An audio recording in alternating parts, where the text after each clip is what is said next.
எங்களுக்கு பொதுச்செயலர் எடப்பாடி தான் சொல்லும்போது அப்போ பொதுச்செயலர் சொல்றதை நாங்கள் கேட்கணும்ல. 4 ஆண்டு காலம் அவரை ஏற்றுக்கொண்ட திரு வேலுமணி அவர்கள், திரு விஸ்வநாதன் அவர்கள் இப்பொழுது ஏற்றுக்கொள்ளவில்லை என்று என்ன சொன்னால் என்ன காரணம்? கழக நிர்வாகிகளும் கழக தொண்டர்களும் இவர்களை எப்படி ஏற்றுக்கொள்வார்கள்? அவர் நம்மை கேவலப்படுத்திக் கொண்டிருக்கிறார். எந்த சூழ்நிலையில் அவர்கள் எண்ணம் நிறைவேற வேண்டும் என்று போராடி கொண்டிருக்கிறார்களோ,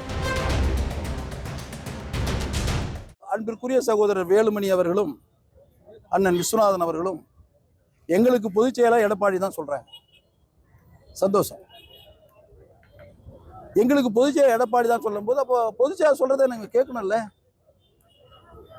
புரட்சி தலைவி அம்மா அவர்கள் பொதுச் செயலாளர் இருக்கும்போது ஒரு உத்தரவு போட்டா இது மாதிரி நாங்கள் பொது வெளியில் வந்து நாங்கள் கேட்க மாட்டோம் அப்படின்னு சொல்றதுக்கு எங்களால் முடியுமா? அப்போ பொதுச் செயலாளர் என்ற அந்தஸ்தில் இருக்கின்ற புரட்சி தலைவி அம்மா அவர்களை ஏற்றுக்கொள்ளக்கூடிய மனப்பக்குவம் இன்று பொதுச் செயலாளர் அந்த பொறுப்பேற்றிருக்கின்ற எடப்பாடியாரை ஏற்றுக்கொள்ளாத என்ன காரணம்?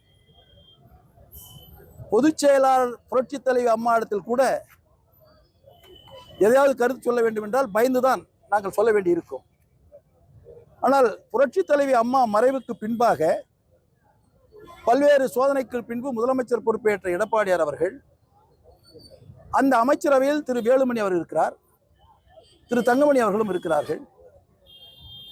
இவர்கள் எல்லாம் நீங்கள் பார்ப்பீர்கள் என்று சொன்னால் அவர்கள் அருகாமையிலிருந்து அந்த 4 ஆண்டு காலமும் அந்த ஆட்சியை நடத்துவதற்கு இவர்கள் உடனிருந்திருக்கிறார். எல்லா வகையிலும் அவர்கள் பக்கமாக இருந்து ஆட்சியினுடைய அதிகாரத்தை சுவைத்திருக்கிறார்கள். அப்படி அந்த 4 ஆண்டு காலம் அவரை ஏற்றுக்கொண்ட திரு வேலுமணி அவர்கள், 4 ஆண்டு காலம் ஏற்றுக்கொண்ட திரு விஸ்வநாதன் அவர்கள், இன்னும் சிலர் இப்பொழுது ஏற்றுக்கொள்ளவில்லை என்று என்ன சொன்னால் என்ன காரணம்? அப்படி என்றால் அவர்கள் மனதில் ஏதோ ஒரு எண்ணம் இருக்கிறது. அந்த எண்ணம் அவர்களை இப்படி இயக்கிக் கொண்டிருக்கிறது. இப்படி பொதுவெளியில் கழக பொதுச் செயலாளரை இவர்கள் விமர்சனம் செய்வதை கழக நிர்வாகிகளும் இந்த இயக்கத்தை தாங்கி பிடித்துக் கொண்டிருக்கின்ற ஆணிவேர்களாக இருக்கின்ற அன்பிற்குரிய கழக தொண்டர்களும் இவர்களை எப்படி ஏற்றுக்கொள்வார்கள்? எந்த சூழ்நிலையில் இவரை ஏற்றுக்கொள்வார்கள்? இந்த இயக்கத்தை பலவீனப்படுத்த வேண்டும் என்பதற்காக இவர்கள் ஒவ்வொரு கருத்தையும் சொல்லுகின்ற பொழுது வேதனையாக இருக்கிறது. இப்பொழுது அமைச்சர் என்ன சொல்லுகிறார்? நேரடியாக நம்முடைய ஆர்ப்பாட்டத்திற்கு அவரால் பதில் சொல்ல முடியவில்லை.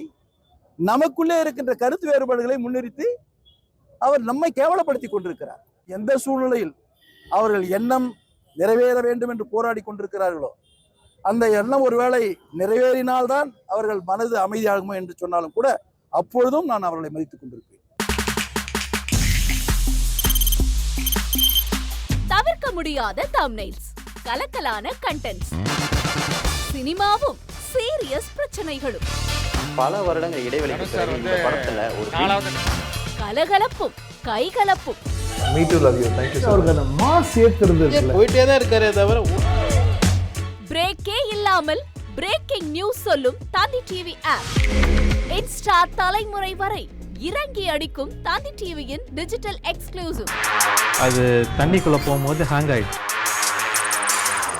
உங்களுக்கு விஜய் சார் எந்த அளவுக்கு ரொம்ப பிடிக்கும்? Of course, Malayalis are huge Vijay sir fans. ரெண்டு பேருமே ரொம்ப பிடிக்கும் எனக்கு. தந்தி டிவி ஆப்பை இலவசமா டவுன்லோட் செய்யுங்க. ஃபாலோ பண்ணுங்க, சப்ஸ்கிரைப் பண்ணுங்க, என்ஜாய் பண்ணுங்க.